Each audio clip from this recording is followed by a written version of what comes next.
Парламент же курултай, укук үстөмдүгү же адеп ахлак, көз карандысыз депутаттар же күчтүү президент. Айтор кыргызстандыктарга татаал тандоо келди. Кыскасы баштан аяк өзгөргөн баш мыйзамдын тиш өтпөгөн жерлерин талдап беребиз. Сиздер менен мен Наргиза Асекова. Салам. Баш мыйзамдын жаңы долбоорунун демилгечилери чуу дегенде эле кириш сөзүнөн башташыптыр. Эми ал жакта элибиздин эркиндиги үчүн канын төгүп, жанын берген баатырларыбызды эске сактап деген сүйлөмдүн ордуна ата бабаларыбыздын жана Айкөл Манастын осуяттарына жана салттарына таянып деп өзгөртүп коюшкан. Ураның ким? Мындан сырткары кириш сөздөн демократиялык мамлекет деген түшүнүк алынып салынган. Ошол эле маалда адеп ахлак деген сөздөр арбын колдонулган. Эми болсо эң эле чуулгандуу баш мыйзамдын 7-беренесине токтолсок, Кыргызстанга кайрадан элдик курултай институту киргизилгени турат. Ал президенттен кийинки эле негизги бийлик бутагы болуп калат десек дагы жаңылышпайбыз. Күйөөсү тирүү туруп аялы кол койгон юридикалык жактан туура эмес. Ушук антип болсун. Анткени ал жогорку кеңешти артка таштап, өлкөдөгү майда жана ири маселелер боюнча кеңешмелерди өткөрүп, президенттен баштап өкмөт жана жогорку кеңештен байма-бай отчет алып турат. Эгер мурун өкмөт мүчөлөрүн тизгиндеп, отчет алып, жактырбаганын кетирүүгө парламент укуктуу болсо, эми ал иш элдик курултайдын мойнуна артылып калат. Койдер кожосу жок болсо оюндагысын кылат да, тура же тура эмеспи? Тагыраагы арабасын тарта албай жатат деген атка минерлерди кызматтан алуу боюнча сунуштарды президенттен тартып, жергиликтүү бийлик органдарына чейин киргизип турушат. Мындан сырткары сырткы жана ички саясатты көзөмөлдөп, бул жаатта дагы президенттин кеңешчиси болуп турат. Тымысын башын алдыралы. Элдик курултай аймактык, кесиптик, коомдук саясий, этно-маданий, конфессиялык жана илимий коомчулуктардын өкүлдөрүнөн түзүлөт, бирок саны белгиленген эмес. Анын үстүнө элдик курултайды түзүү, уюштуруу иш тартиби аныктала элек. Тагыраагы толгон токой ыйгарым укуктарга ээ, бирок аларды кандай шартта жүргүзөт, башка мыйзамдар менен жөнгө салынат экен. Кызыгы ал мыйзамдар дагы азырынча даяр эмес. Мен ошон үчүн айтам да, никең барда таш чайна деп. Баш мыйзамдын жаңы долбоорунда негизги элдик курултайдан сырткары жергиликтүү элдик курултайлардагы уюштуруулары белгиленген. Эске салсак, дал ушундай курултай ыкмасы Курманбек Бакиевдин доорунда дагы колдонулган, бирок ийгиликсиз аяктаган. Конституция бул элдик келишим. Ал деген элдин колдоосуна ээ болушу керек да. Азыр болсо ошо бекинип алып жазылган долбоор, чийки долбоор, ичинде толтура карама-каршылыктар бар да. Эң кооптуу жана коркунучтуу нерселер болуп жатат. Мен оюмча ошо Бакиевдин убагында ишке ашпай калган инициативалардын баардыгы азыр реабилитацияланып келип жатат да. Мындан сырткары, юристтер 23-берене боюнча кооптонуп жатышат. Анда сөз эркиндигин кыйла чектеп, цензура орнотууга жол ачылып калган деп эсептешет. Анда эмесе дал ошол 23-беренени окуп көрөлү. 23-берене Кыргыз Республикасында жалпы таанылган ыймандык баалуулуктарга, Кыргызстан элинин каада салттарына, ошондой эле эл аралык стандарттарга карама-каршы келген басылмаларга, анын ичинде электрондук алып жүрүүчүдөгү басылмаларга, оюн зоокторго жана коомдук иш-чараларга тыюу салынат. Кыргыздын каада салты деп мындай саналган, бекитилген перечин жок да. Ар ким ар кандай айтат. 9-жылында бир болгон, 17-жылында бир болгон. Падыша бул Кудайдын жердеги өкүлү, аны сындаса болбойт деп туруп эртең президентти сындаганга тыюу салып койсо эмне кылабыз? Ушуга ссылка кылып туруп.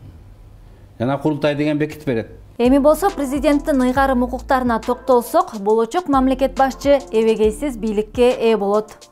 Сырага тилегендер алдына келип, кабинетине кире албай, рухсат сурап, машина.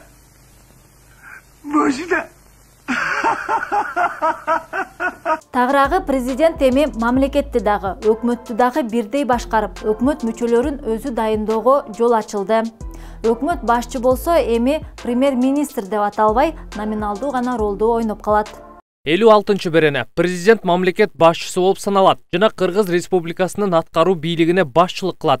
60-берене 1-пункт президент өкмөт башчысын, анын орун басарларын, министрлерди жана мамлекеттик комитеттердин төрагаларын жогорку кеңештин макулдугу менен дайындайт. Жада калса жергиликтүү мамлекеттик администрациялардын башчыларына чейин дайындап, аларды кызматынан бошото алат.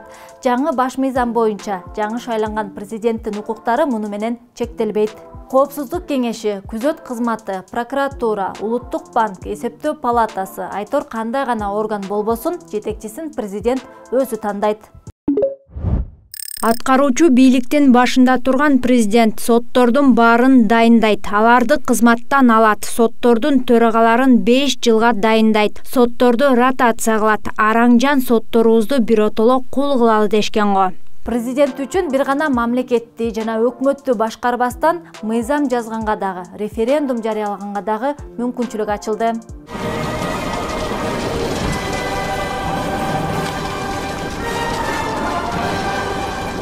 Эң эле кызыгы, жаңы сунушталып жаткан баш мыйзамдын долбоорунда президенттин мөөнөтү 2 тилде 2 башка жазылып калган. Эгер кыргыз тилинде бир эле адам 2 жолу президент болуп шайлана албайт деп жазылса, орус тилинде 2ден ашык эмес деп көрсөтүлгөн. Мындай дал келбеген талаштуу учурларда туура варианты катары мамлекеттик тил эсептелерин юристтер эскертишти. Укуктук ченемдик актылар жөнүндө мыйзамга алайык. Кыргыз Республикасынын Конституциясынын мыйзамдарынын жана башка ченемдик укуктук актыларынын мамлекеттик тилдеги тексти расмий тилдеги тексти менен окшош болбогон учурда мамлекеттик тилдеги текст түп нуска болуп саналат деп так белгиленген. Кызыгы, баш мыйзамдын дал ушул талаштуу долбоорунун авторлору ким экендиги бүгүнкү күнгө чейин белгисиз. Аны убагында Бакиевтердин юристи болуп иштеген Бектур Зулпиев жазган деген маалыматты Зулпиев өзү четке какты. Ал эми президенттин аппараты болсо, авторлор жакында өзлөрү ачыкка чыгышат деп убадалады. Бирөөнү корткандай сен экөөбүз ким экенибиз шордум. Ал эми мамлекеттин тагдырын түп тамырынан өзгөртө турчу документке кол койгон 80 парламентарийдин ичинен айрым депутаттар мыйзам долбоорун көрбөгөнүн айтышса, башкалары документти окубай туруп кол коюп беришкенин бышыкташты. Ушул долбоорго автор болуп калганымды мен кечинде соцсеттерден окудум. Бул арада президенттикке талапкерлигин койгон Садыр Жапаров баш мыйзамдын жаңы редакциясын толук кандуу колдой турарын билдирди. Сунушуңарды бериңиздер. Бардыгы эске алынат. Азыркы элдин талкуусуна коюлуп жаткан Конституция 2010 жылдагыдай кылып, бир кишинин же бир топтун пайдасына жазылып жаткан жери жок. Өздөрүнүн жеке кызыкчылыктарын көздөп, кыйкырып чыгып жаткандардын жүзү курусун. Алардын 30 жылдан бери бузукулук кылып жүргөн чыныгы жүздөрүн аша турган убакыт келди. Белгилей кетсек, тартипке ылайык баш мыйзамды өзгөртүүгө бери дегенде эле жарым жыл керектелет. Долбоор алгач Конституциялык палатадан, андан кийин коомдук талкуудан, комитеттердин кароосунан, анан пленардык отурумдан каралышы шарт эле. Конституциялык палатада кворум жок. Жакынкы бир айда Конституциялык палата иштебейт. Эгер ал жакка берсе, 10 январга булар үлгүрбөй калат. Ошондуктан мыйзамды бузуп, Конституциялык палатага кайрылбастан зордук менен, алдамчылык менен, мошенничество менен мыйзамдарды бузуп, парламенттен алып өтүп кетебиз дейт. Ал ортодо референдумду анын белгисиз демилгечилери президенттик шайлоо менен бир, тагыраагы 10 январга белгилеп жатышат. Бийлик алмашкан сайын бычыла берген баш мыйзамга эми толуктоолор киргизилип, чулгандуу беренелер жокко чыгарылабы азырынча белгисиз. Биз болсо кырдаалга көз салып, Конституциянын тегерегиндеги түшүнүксүз жагдайларды жалпак тил менен түшүндүрүп турабыз. Кыскасы, биздин баракчага катталып, видео менен бөлүшкөндү унутпаңыз. Баса лайк басып, өз пикириңизди дагы жазып туруңуз. Сиздер менен мен Наргиза Асекова болдум. Көрүшкөнчө.